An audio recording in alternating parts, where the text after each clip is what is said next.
ఏమి చేయాలనుకుంటున్నారు మీరు?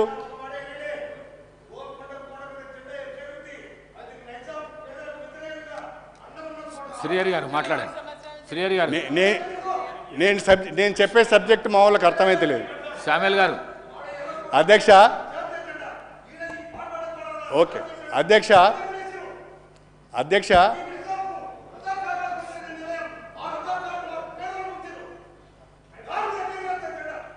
శామ్యుల్ గారు మాట్లాడండి. అధ్యక్ష, శామ్యుల్ గారు. అధ్యక్ష, అధ్యక్ష ఇవాళ ఒక నిమిషం, ఇవాళ జాతీయ చిహ్నాలన్నీ కూడా, ఒక నిమిషం అధ్యక్ష, మాట్లాడండి. ఎవరికి మీకేం మాట్లాడుస్తారు? ఒకసారి మంత్రి గారు మాట్లాడుతున్నారు ఏమంటావు? అదేనండి మర్యాద లేరే. మంత్రి గారు మాట్లాడుతున్నాడు, మీరేం మాట్లాడరు? మంత్రి గారు మాట్లాడుతున్నారు, మీరేం మాట్లాడరు? ఏ అంటావు? అదేనండి సభ మర్యాద.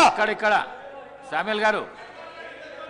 అందుకోసం అధ్యక్ష, మీకు ఇవాళ గోల్కొండ కోట కింద ఒక పాట రాసిండ్రు.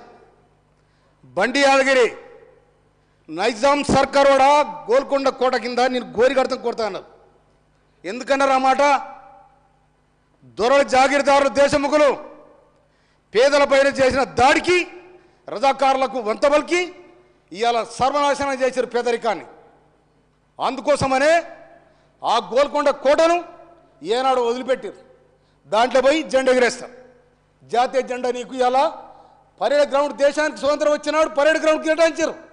అక్కడ కాకుండా ఎందుకు ఎగిరేస్తున్నాడా? అందుకోసమనే నీ రాజరిక పాలన సాగది. అందుకోసం నీ రాజరిక పాలన ఇవాళ 30 తారీఖు నాడు చెప్పేది జూన్ 30 తారీఖు నాడు గుద్దురు గుంచితే 3 తారీఖు నాడు అక్కడ బయట మీరు. అది ప్రజాస్వామ్యాన్ని రక్షించే ప్రజా అవగాహన కూడా మీకు లేదు. అందుకోసమనే గోల్కొండ కోట కాదు ఇలా ప్రజాస్వామ్యాన్ని మీరు అవమానం చేశారు. మీరు ఇవాళ ఒక మనిషిగా చూడలే, బానిసలు అనుకున్న తెలంగాణ ప్రజానికం.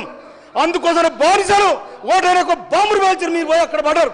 అందుకోసం మళ్ళీ ఒకసారి మీరు అవమానపరిచే విధంగా ఇక్కడ మంత్రులు కానీ వ్యవస్థను కానీ మీరు ఆ విధంగా మాట్లాడితే చరిత్ర క్షమించదని కూడా హెచ్చరిస్తాను నేను.